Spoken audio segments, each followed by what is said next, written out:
Today we're talking with Richard Rossi about pivoting post-2020 and making online events unforgettable. You definitely don't want to miss this one, so don't you change that dial or drop that phone. We're about to level it up and shatter the mold.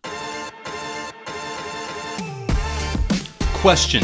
In a world where groupthink is the norm, others want what you've earned, and thinking for yourself will get a target painted on your back, how do you flip the script and level up your business, your money, relationships, your health, your status, and your life? That is the question, and this podcast will give you the answers. My name is Andrew S. Kaplan, and it's time to shatter the mold. Welcome to another episode of Shatter the Mold. Andrew S. Kaplan, really excited to be here with you today. We've got an unbelievable interview. You know, this was recorded back in 2020, and things have been so busy. Production schedule's been a little bit slowed down. I haven't gotten around to publishing it until now. But I think the timing of it is perfect given the topic of what we're going to be talking about here. Again, this is about pivoting post-2020. But on top of that, because we've got an expert here, we're going to be talking about making online events unforgettable. No matter where you fall in terms of your entrepreneurial journey, you definitely want to listen to what this interview's got in store for you. But before we get there, quick update as always on the last Law of Attraction book you'll ever need to read. Those who've been listening to the show are no stranger to the fact that it's been featured in USA Today in an article titled 20 Reading Suggestions for a New and Improved You in 2021, and in Forbes in an article titled 21 Books to Read in 2021. The feedback I've gotten, I just can't begin to tell you how grateful I am. It's amazing. The 5-star Amazon reviews, to say nothing of the emails that people send in when they use the content from the book. Thank you so much, everyone who's read the last Law of Attraction book you'll ever need to read.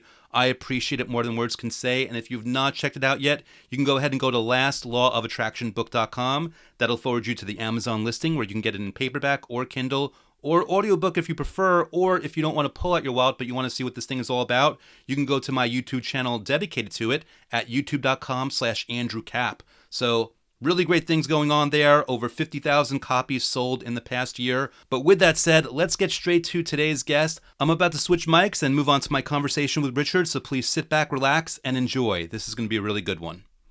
All right, so today's guest, I feel like every single time I do a show here, I say how excited I am, but it's true in this regard as well. And, you know, after working in the U.S. Senate for 9 years, starting at just 19 years of age, Richard Rossi co-founded Envision EMI, eventually helping to turn it into the largest provider of enrichment programs for high-achieving students from 5th grade all the way through college. He sold the company in 2011 and then founded the DaVinci Alliance, which holds congresses for tens of thousands of high-achievement students throughout the year. Now, 2020 presented a new challenge for him, just like everyone else, when he was forced to find a way around the global shutdown and basically took his business to an even higher level by reaching even more students through online events instead. I'm sure that intro is only just beginning to scratch the surface of the direction we might go in here, but I guess we'll see where it goes. So without any further ado, Shatter the Mold warmly welcomes Mr. Richard Rossi. Richard, thank you so much for being here, and welcome to Shatter the Mold. I'm excited, man. I'm really excited, and I look forward to our discussion. Yeah, and, you know, I guess full disclosure for the audience, I found out a lot about you, you know, even after my first impression. And the thing that caught my eye is really just, you know, here we are in 2020, and here you are with a highly, highly successful and also just highly prolific company that's serving people on an in-person event scale. And you were basically forced to pivot. And as I understand it, you did so in a way that, you know, business got even better. And in a sense, you reached more people, which, you know, just judging by the type of business that you have is really, I mean, this is a passion thing for you. This isn't just about money. So obviously, like, what a victory to be able to take this obstacle and serve more people in spite of it. And, you know, I guess, like, you know, kind of diving in, because we'll probably end up working backwards into your history and things, but, you know, at what point in the process of the, you know, the quote unquote global lockdown, did you just say to yourself, listen, this is happening one way or another, I'm going to pivot and we're just going to try something new and see where it goes? May 1 was the day. I remember it so clearly. We had done a walkthrough of our facility about a month and a half earlier. And the person who ran the facility said, listen, be honest with me. Tell me, what are the chances you're going to cancel? And I said, in all honesty, we're not canceling. We're good. And within 45 days, I realized it was absolutely impossible to do an in-person event for 10,000 people uh, at the end of June. Not happening, probably illegal. Hmm. Certainly, no one was going to show up. And at that point, we had a choice, like so many businesses, which was pivot or die. And um, Henry Kissinger, who used to be Secretary of State, had this wonderful saying, which is that lack of options clears the mind marvelously. And that is so true because we just had to sit there and come up with a solution. There was no choice. And the solution was to rebuild our event ground up for a digital delivery, which in and of itself was a death-defying and exciting journey. I could only imagine. And it's on the one hand, you got to give respect to anybody that will just pivot and be like, okay, I'm gonna just do a Zoom call. But you didn't just do that. I mean, you basically went into high production value in this. This was a real, this wasn't just a thing where you sent the invite to people that were going to show up and just set up a little laptop and sat in front, kind of like what I'm doing with you right now. You went full tilt. You had screens, you had a high production value, mics, like you basically, in many ways, and I'm not sure how much of this you were doing beforehand, but you basically upped the standard of a high-end production company while you were pulling this off, which kind of makes sense because you've got to be on brand for high achievement students and for the kind of work that they're putting in and the kind of level that they're taking themselves to. They can't really see you with a rinky-dink background and really even get that same visceral experience and have the passion that they will need to consume whatever content and inspiration and information that you're trying to give them. That's very true. And straight off, May 2, May 3, I put a set of principles together, rules that were going to guide this transformation. And the first was that this was going to be a live event. We were going to do this entire thing. And by the way, it's 3 days, 10 in the morning to 10 at night, live. Because I just had this gut feeling that that's a powerful word, as powerful as free is in the marketing world. People like things that are edgy and unpredictable on TV or on any sort of medium where you're watching a screen. Second, I've always had a philosophy ever since I began working with high achieving young people, which is you cannot bore people into learning. You cannot bore people into learning. You are in the entertainment business if you're a teacher. Otherwise, the message is never going to get across. So we realized that we had to move fast, especially in this medium. You could not go on for an hour with one thing. It had to go on for a little while and then change and then change and then change, which led us to our third principle, which was perhaps the most important of all, which was pattern interrupts. Don't be predictable. When the audience thinks B is going to happen, be sure it's actually C or D, and keep them on the edge of their seat. Don't let them get into a predictable rhythm. So we had 30 speakers over that 3-day period coming in from all over the world. And I told every one of them, we're not recording you. You have to be there live. You have to take questions from the audience live.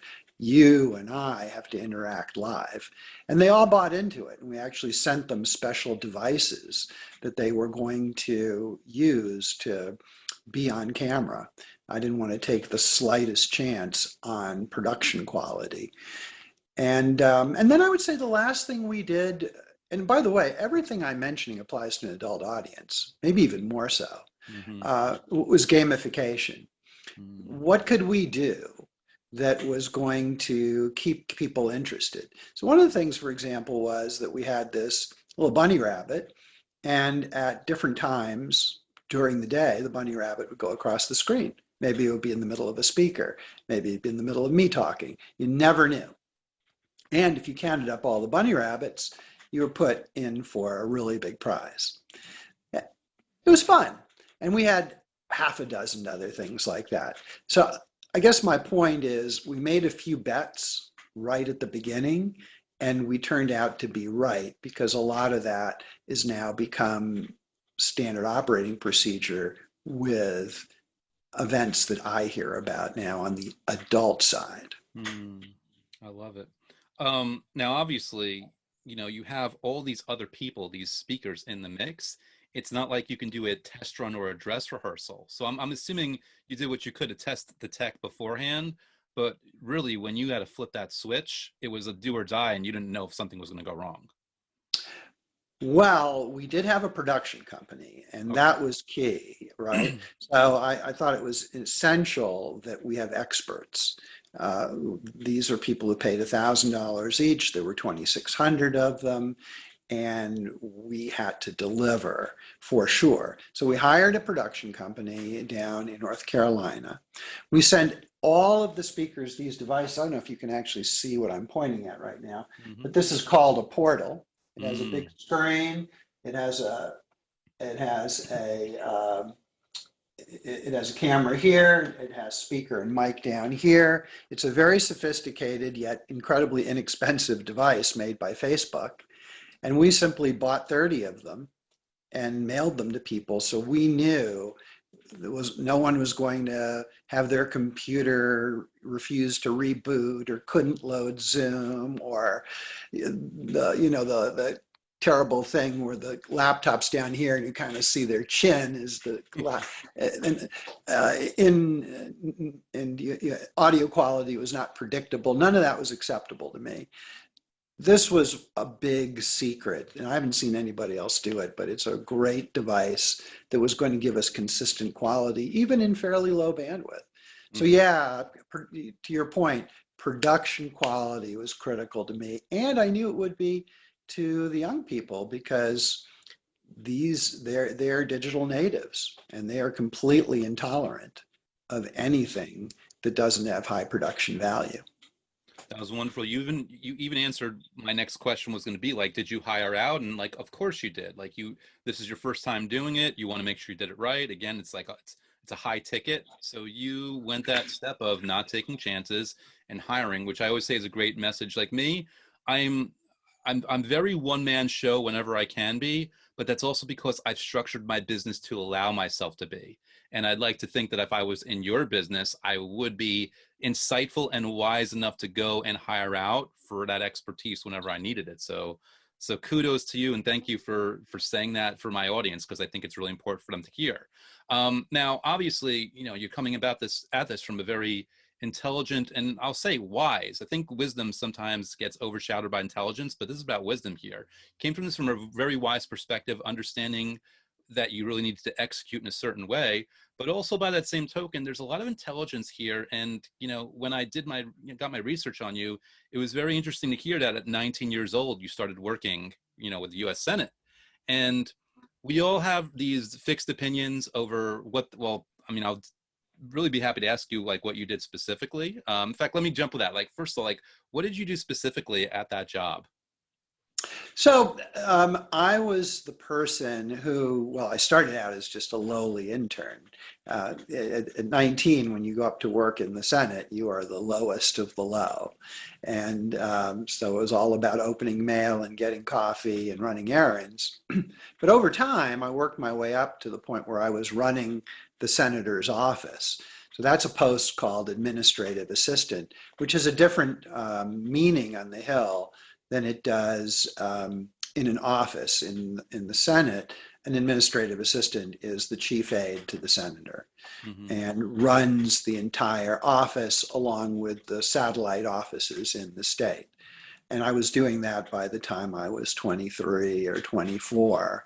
Um, but honestly, I've never had a real job. I went from that into starting businesses, and I couldn't say that working in the Senate was a real job. It's a fantasy world, Hmm. completely different than any other experience you could imagine.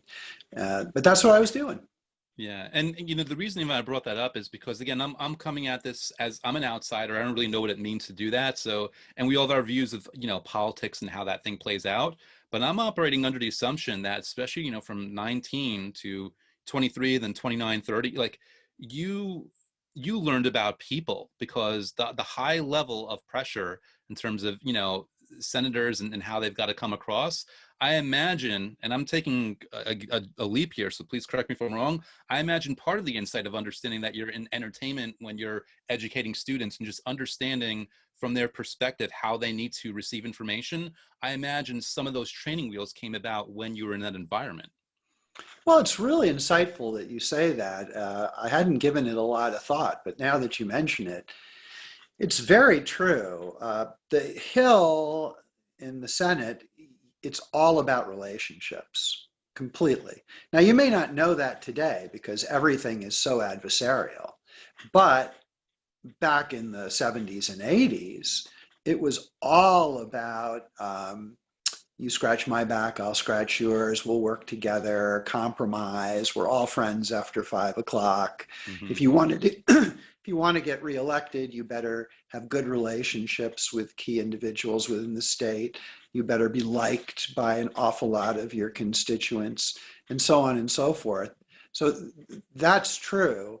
And I would just say, like, to people outside Washington, government and the Hill is a mystery in the same way that I think of Hollywood as a mystery. Mm-hmm. And to me, who worked in there for many years, it's it's actually a lot better than the media portrays it. It's a whole bunch of men and women who are elected, and the vast majority of whom are honest people. They're not all super smart people, but 99% of them are honest and hardworking and doing their best, as are their staffs. Um, and it's a tough job. On the other hand, what's so cool and intoxicating about it is you feel that you're plugged in to what's going on every minute of every day.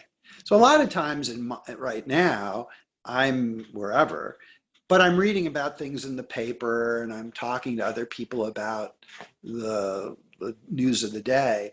Up there, you are the news of the day. And if you work at the White House, you are really the news of the day, no matter who the president is. And you just feel this sense that you're plugged into the world and in real time.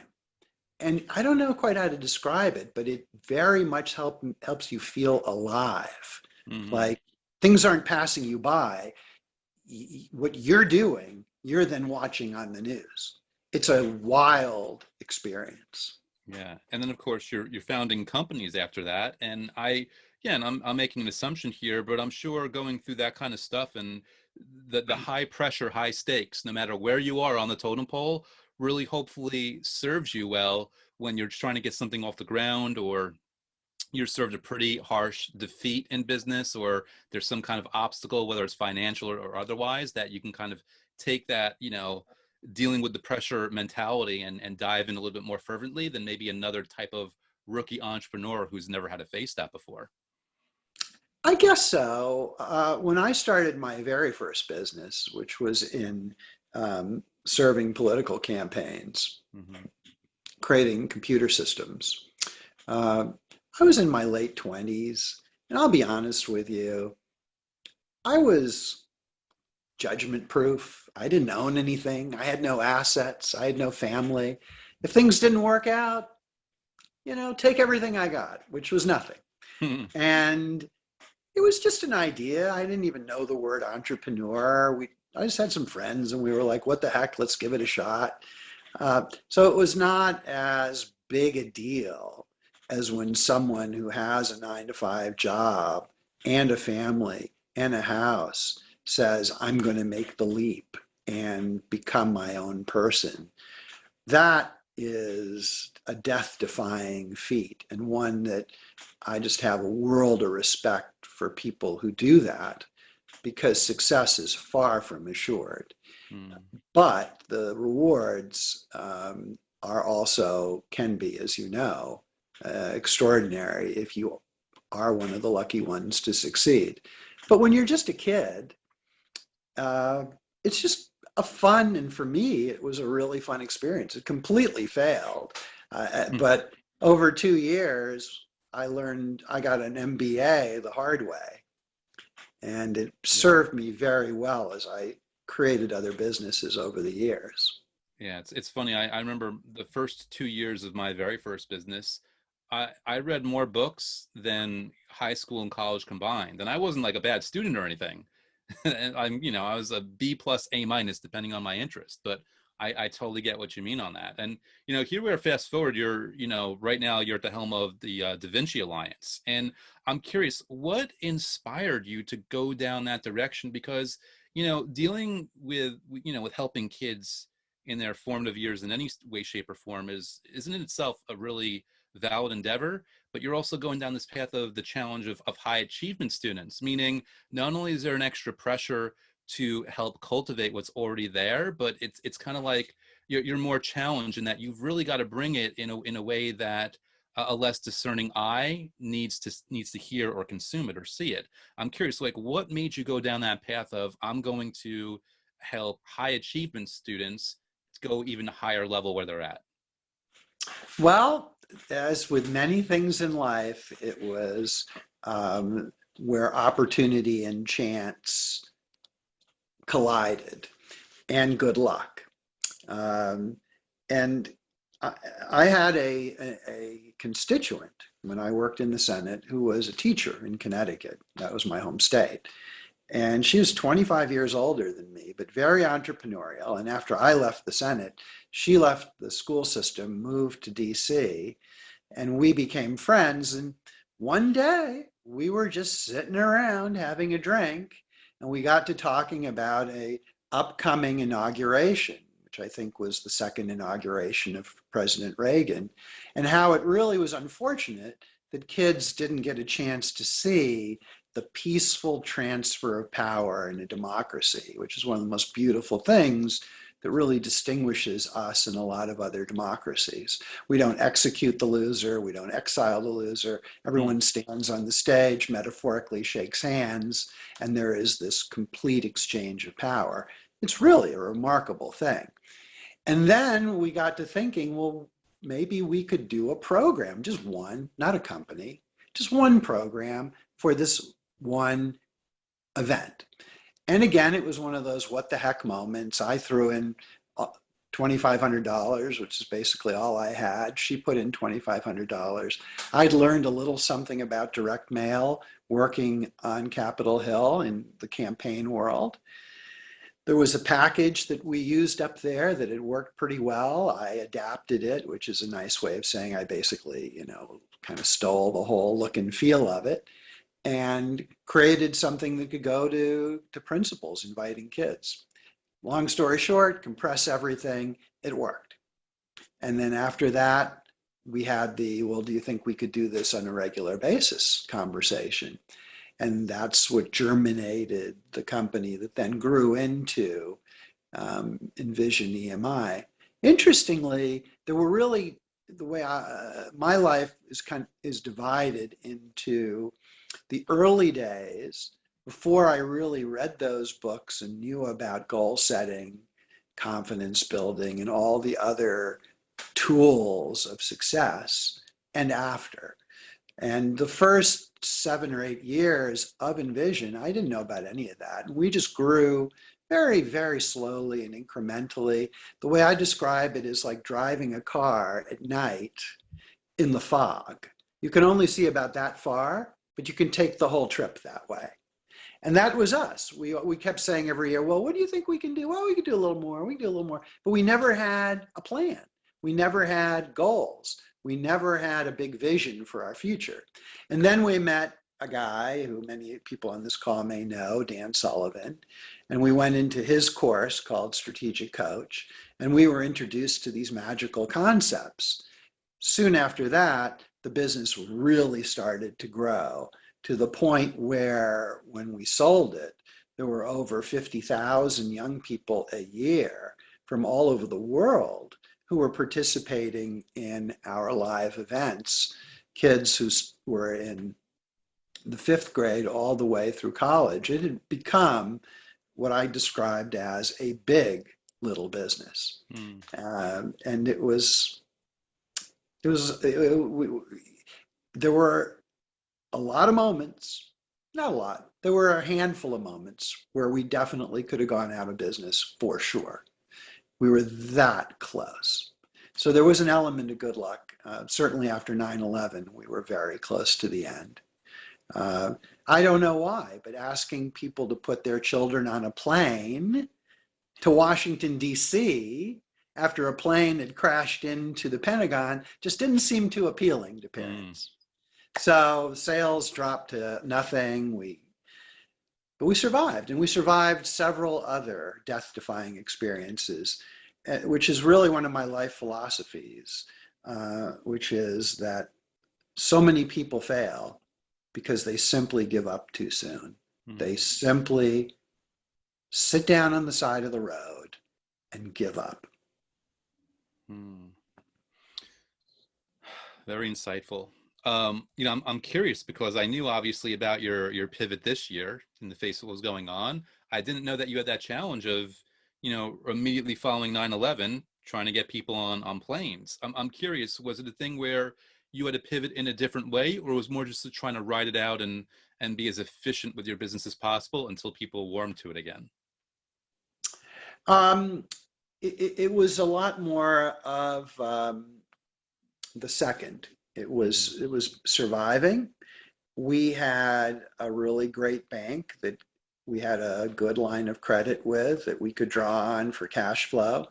Remember, though, it wasn't just the planes. Remember, there was also that, I don't remember the name, was it Niken? There was a poison that was being Mm-hmm. sent out in the mail. Well, how do we invite people? In the Mm. mail.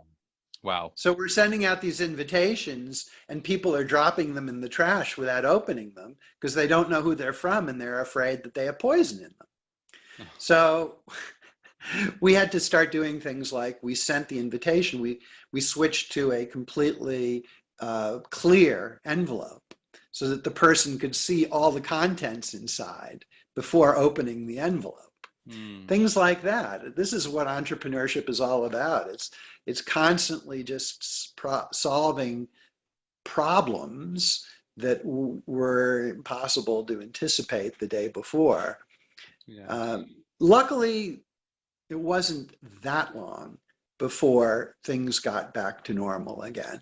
Yeah. But, think about the clear envelopes. It's such a perfect example to me of, when you want to be an entrepreneur and, to say nothing of thriving, when you want to survive, it's like this interesting combination of innovation and common sense. It's like, here's what they need. That's my common sense. Now, how can I innovate to make sure that I follow through on that need and I meet it? And that's a really wonderful example. I'm curious because I know you were mentioning, you were talking about, like, self-confidence. Is that the core? Because I mean, obviously I am not a high achieving student right now, so I don't know the core of the company. Like, is the curriculum that you offer, or the events that you offer, is it about building confidence? Is it about, problem solving skills? Is it a combination? Like, what exactly do you provide for, again, high level, high achieving students who are already probably in advanced classes and are used to a certain standard of education? Right. Have you heard the saying, sell them what they want and give them what they need? Mm-hmm. Yes. And what we sell them is a very high level educational experience to help prepare them for really achieving all they can in the medical profession. It's like a TED conference meets a Tony Robbins event, meets a rock concert. It's this love in for medicine and the sciences. But what we really do deliver is a whole methodology for playing the biggest possible game in life, which is another one of my philosophies that most people, myself included, I guess, never play the biggest possible game that they could in life. Mm-hmm. And almost always that's because of ignorance. Ignorance is a really harsh word. Simply not having any idea of what playing the biggest possible game could mean. Yes. And then number two, straight up fear. Fear of failure, fear of embarrassment, fear of feeling bad, which is probably the biggest one of all. I have this great friend, Joan Rosenberg, the psychologist, who said, it's interesting, but when you're afraid of something, unless it's like a lion or a bad person, it's not really the thing that's going to happen to you that you're afraid of. It's how it's going to make you feel. So if you can actually learn to deal with that feeling, then dealing with the negative outcome is easy. And when she told me that, it just kind of blew my mind, because the more I thought about it, the more I realized, oh my God, you're right. I mean, if I fail in this undertaking, on the one hand, who's going to care except me and a few people who may laugh behind my back and say, how could he have been so stupid to ever think this would work? It really is how it would make me feel, how embarrassed I'd be. And she said, look, it's not that you ever stop having those feelings, you move to the other side of them. And there's ways to move to the other side so that you can go forward even if you are afraid. And that's one of the things we teach the kids, is that the thing that's going to hold you back is fear. And fear is going to affect your self-confidence, how big your goals are. It's going to affect everything. And so there's a lot of talk during the event about how to set really big goals, how to envision the biggest possible future for yourself, and then how to overcome the biggest obstacle to actually getting there, which is fear. And that's what I feel they need, and they don't get so often in school and at home. And it's hard to put into words how much they embrace that. And when the light bulb starts going off after a couple of hours during the event, they are just in rapt attention because it makes perfect sense to them, and they want this. They want that big future. It's an exciting, if you came to sat in the room, it's electricity. You can feel it. I'll bet. It's so interesting and so fun to hear you describe it in this way, because all these light bulbs are going off in my brain about, like, why this works so well. And it's almost like this is baked in, and you almost, I'm not sure how intentional you were or if you backed into it, but it's like, here we have a situation where you have kids that are on a fast track to success, but that comes with a lot of things. That comes with a lot of baggage. Maybe they're in the fast track to success in the sense that no one in their family ever did well, and they've got to be the one to make it through. Or a lot of people, including their older brother and sister, did really well, and now there's this pressure to kind of live up to that. But either way, there's this inherent level of extra weight on their shoulders that you have discovered a way to help them cope with, in a way that's embracing their level of intensity already with which they're going through, but also showing them a new way to approach life, so that the intensity isn't towards fear, but more towards their goals, which I think is amazing. That's unreal. Well, one of the things I haven't mentioned is that in the event, down here are the young people, but up here in the rafters are their parents, who are silent observers. And we never even acknowledge the parent until the last night. But they get to watch, and they don't get to participate. And as you can imagine, I hear from an awful lot of young people during and after the event about the impact it's had on them. However, what I didn't expect was how many parents I would hear from. Parents who were doctors and said, oh my gosh, I was so disillusioned, and now I feel like I'm a new doctor all over again. Or parents who were not doctors, which were the vast majority, who said, I see life in a different way now. So they really benefit as much as the young people do, which is tremendously gratifying for me, because the whole idea for me in my life is do well by doing good. And when people say, well, Richard, okay, this is your business, but what do you do to give back to the community? I say, well, wait a minute, they're the one in the same thing, right? I don't need to do any more to give back to the community. That's what I'm doing in my business every day. Yes, I love it. Now, obviously this is catered very specifically to what's going on, and we've got, you know, to high achieving students, and we've got other people listening right now that they're in sales or they're entrepreneurs, they're doing VSLs, maybe they're doing events, who knows. And you said yourself before, like, you know, there's about, and this is about entertainment, this is about capturing their attention so that you can access their intention, so to speak. And I'm wondering, you know, because it's clear in speaking to you, it's clear just in how you break down what you're doing, why you're doing it, how you're doing it, that you understand how to put on a show, if nothing else, to access their attention long enough to give them the tools that they need. So I'm wondering, you know, based on your insights, your expertise, your experience, for people listening to, I mean, they're not doing what you're doing, but they might be creating a VSL right now, or they might be trying to figure out another type of event. What are some good tools or tips or general advice you might give to capture someone's attention in a really healthy way that's going to help you get your message across to them with enough time to get that message to them? Right. Well, I wouldn't be able to fill these stadiums if I wasn't also good at marketing. Mm. And it's something that I would describe as a union of science and instinct, science and magic. And the reason I say that is because in the beginning, it's all a question of testing. People come to me and say, well, Richard, what do you think about this? Should I test this, or do you think it won't work? And I always have the same answer, which is I have absolutely no idea. And one test is worth 1,000 theories. So Mm. one of the things I tell up and coming marketers, and it's a lesson that everyone should remember, is that in marketing, you fail your way to success. You fail your way to success. When you're thinking about your ideal customer, picture 20 keys on a key ring, 2 of which will open the lock. Maybe you're lucky, and the first key you put in the lock is one of those 2.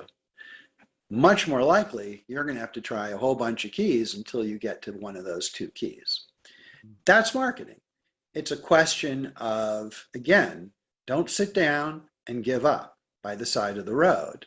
You've got to keep trying things until either you hit that combination of words and images and price and offer and everything else, and the person goes, oh, that resonates with me, I want it, I have desire for it, because that's what marketing is, it's raising desire. Yes. People don't like to be sold to, but they love to have their desire raised.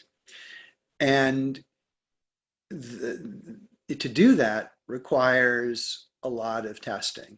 And in fact, I was on a mastermind call with a person who is a specialist in reality TV shows. She produces them. She's a fixer when things go wrong. And she was saying, wow, you guys who are in direct response marketing are so much more advanced than we are. We have to drop $2 or $3 million just to figure out if one concept is going to work or not. You guys can drop a few thousand or a few hundred and do these little micro tests and figure it out. So to me, the message is to keep testing until you come up with the thing. Then it switches from instinct to science. Once you found it, now you want to leverage it, you want to optimize it, you want to dial it in. And that's a lot of systems and processes and science that I'm sure a lot of your audience is aware of, just in terms of what software do I use, and what's the best email service and all the rest. But if you start there, it's interesting, Dean Jackson, the great marketer and life philosopher, says, you can't hide a winner. So even if your systems kind of suck, if you've got something that people want, you'll know it. You will know it. And at that point, you optimize your systems so that you really make the maximum number of sales.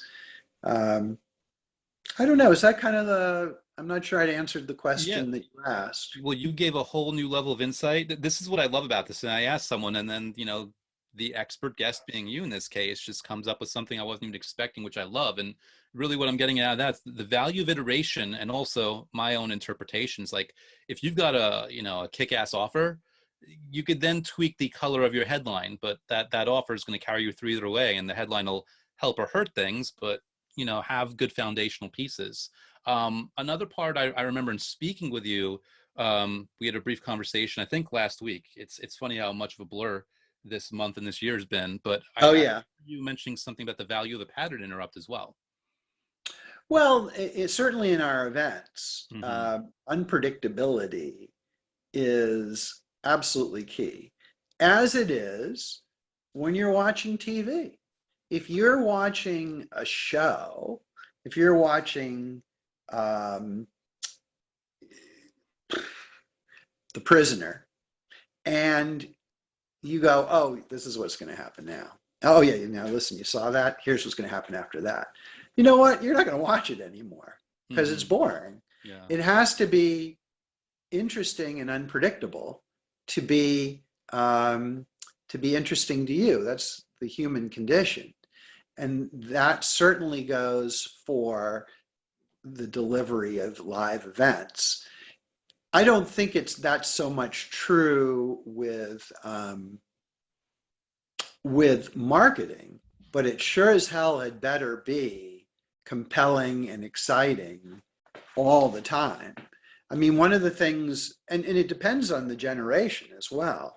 So listen to this. The audience that I'm dealing with, which is Gen Z, um, they're the TikTok generation. And what content producers are finding, as an example, works really well is they create shows that are 8 minutes long and chopped into 20-second segments. So what the teenagers do is they jump from segment to segment to kind of get to the drama, to get to the end, almost creating their own preview reel. And then if they kind of like it, then they go back and watch the whole thing. Hmm. So this is how little time you have to grab the attention of someone. And yet, if they have type 2 diabetes and you have a 20-cent pill that will cure it and they believe you, it doesn't matter how much your ad sucks. Mm-hmm. You are going to be unbelievably successful. But conversely, if you're trying to sell that pill to 1 million people who don't have type 2 diabetes, you will be a complete failure, right? So that ability to, so here's the smartest thing I ever heard anyone say about how to start a successful business and grow it. And it's this: find a group of people you can communicate with who are passionate, preferably irrationally passionate about something, figure out what they want, and give it to them. Okay, let's back up and analyze each part of that. Find a group of people you can communicate with. So it doesn't matter if I have a 50-cent pill that cures type 2 diabetes if I have no ability to communicate with people who have type 2 diabetes. So the first thing you have to ask yourself is, whatever audience I'm interested in, is there a way for me to get to them? Through buying ads, through billboards, through newspaper ads? I don't care. But if they're invisible, stop. Just stop. Mm-hmm. Next, are they passionate, irrationally passionate about the thing? So unless you're selling a commodity, Kleenex or something of that nature, you want to sell something that people actually have an emotional interest in. That's why what I do sells, because parents have a massive emotional interest in their kids. Golfers have a massive emotional interest in their golf clubs. It's absolutely absurd. And so on and so forth. So given the choice, if you want a successful business, pick a group that is passionate or irrationally passionate about something. Certainly if I had type 2 diabetes, I'd be irrationally passionate about a 50-cent pill that could cure me, okay? Figure out what they want and give it to them. Now consider the way that almost like the vast majority of people who enter business do it. It's exactly the opposite. They have an inspiration for a product or a service that they think is going to have a huge impact on the world. And they develop it and they develop it and they develop it till it's just what they feel great about. And then they go back and they try and find the audience just to Mm. discover no one's interested in it. So don't do that. If you want to program yourself for success, go through the steps just the way I described them. Do not, under any circumstances, start with the product or service and then try and find the audience. Does Yes. that make sense? That makes perfect sense. We I've been having so much fun this conversation. I could already tell like I'm going long here, so I want to make sure that we get in on your schedule. That is what a perfect way to end my mostly end of round of questions. I guess I did have two though. I want to make sure to ask you before we were done here. One, of course, was like in the context of DaVinci Alliance or anything else. Like, what do you got currently going on right now that's like really got your attention at the moment?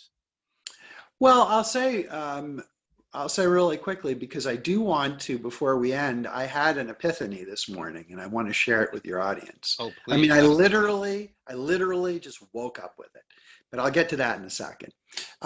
This is a real renaissance for us because now we realize we can sell something that's online and we're no longer constrained by just the summer and a stadium that only holds so many people during a certain number of days, and only the people who can afford to travel there and get a hotel and buy the food and right. So now all of a sudden we're kind of untethered from Mother Earth. And now I'm like, well, wait a minute. Now we can start doing other subjects. We can try and sell into China and India. We can go up to college kids. We can, I've got two or three other things. But basically, I've got a lot of things that we're trying to implement at the same time. And to do that, I'm hiring different people who, over the years, I've learned are really smart to help me. Because I would say to your audience, you don't know what you don't know, and you don't see what you don't see. And you don't know what those are. So if you can bring other really smart people in on a consulting basis to, to show you where your blind spots are, it can be worth an enormous amount to you, both emotionally and financially. And that's what I like to do, but it takes time to find people that are trustworthy. So yeah, there's a lot of expansion potential that we're going to be pursuing now that the acceptance of the digital event has jumped 4 years in 4 months. I love it. I love it. Also, if people want to connect with you, what is the best way for them to go about doing that? Well, if you have any questions for me, I'd be delighted to hear from you. My personal email is richardrossi@gmail.com. No periods, no dashes, just Rossi, Richard Rossi at gmail.com. And if you want to see what I'm up to, you can go to Future Docs, that's with an S, futuredocs.com. And that's my main project right now is inspiring the future of medicine, which I love it. is an amazing time to be in that profession, let me tell you that. I'll bet. And I'm going to put that link into the description of this, and wherever it's appearing, wherever I'm publishing this, so people can just easily click.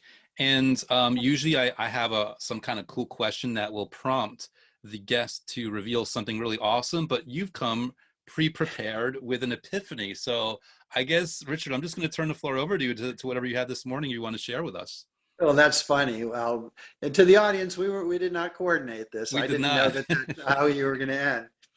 Well, I think that one of the most important questions in life, and I wrote this down, it is how to turn the odds more in your favor.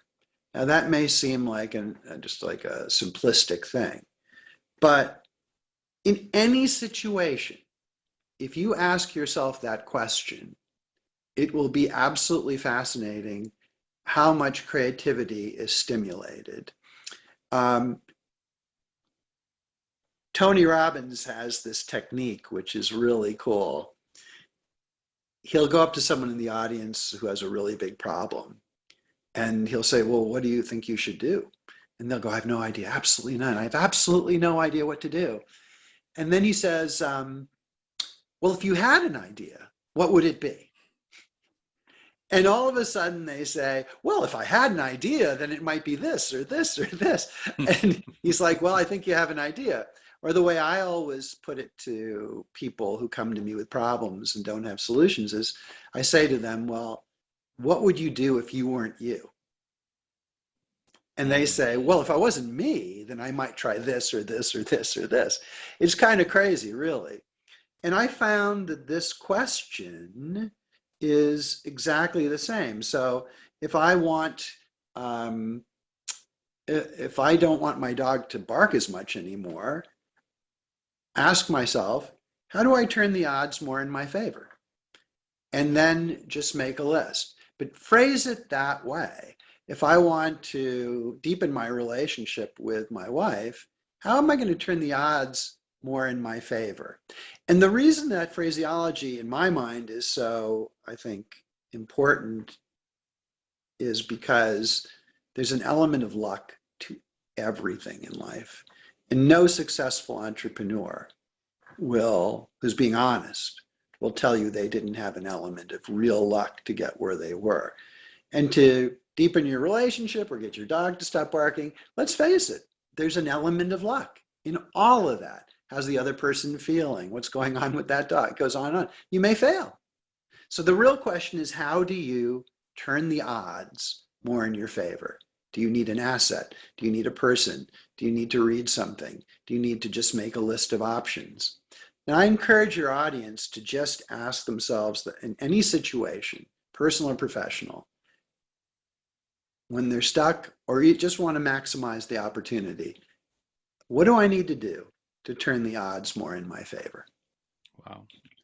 I definitely plan to share that with other people in other conversations, and you better believe I'm giving you credit. That if I wasn't so busy, Richard, I could write a whole book off of that question right there. That is amazing.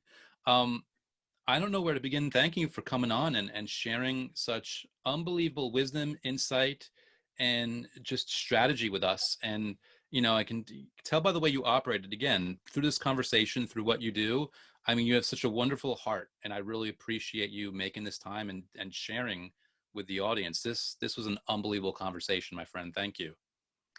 I had a ball, and I want to thank you. It's always great to be able to chat about things I'm passionate about. And I thank your audience for taking the time to listen. Thank you again, Richard, for such an insightful and amazing conversation. I appreciate it beyond words. Guys, I highly recommend you check out futuredocs.com, which I'll leave the link to in the spot on shatterthemoldpodcast.com, where this episode resides, and in the YouTube description of this video if you're checking this out on video format instead of audio. Also, quick reminder, if you haven't done so already, you want to check out my book, The Last Law of Attraction Book You'll Ever Need to Read, which can be found on Amazon by going to the link lastlawofattractionbook.com, or you can check out my YouTube channel at youtube.com/AndrewCap. And while you're at it, if you haven't done so already, hit that subscribe button after pulling out your phone. Leave a quick, honest written review about the podcast while you're at it. Let me know what you thought about my interview with Richard and any prior interviews, and stay tuned because we've got so many more awesome guests on the way. We've got so much more value on the way. So be ready for another episode soon, and I will see you then. Thank you for listening to Shatter the Mold at www.shatterthemoldpodcast.com. My name is Andrew S. Kaplan.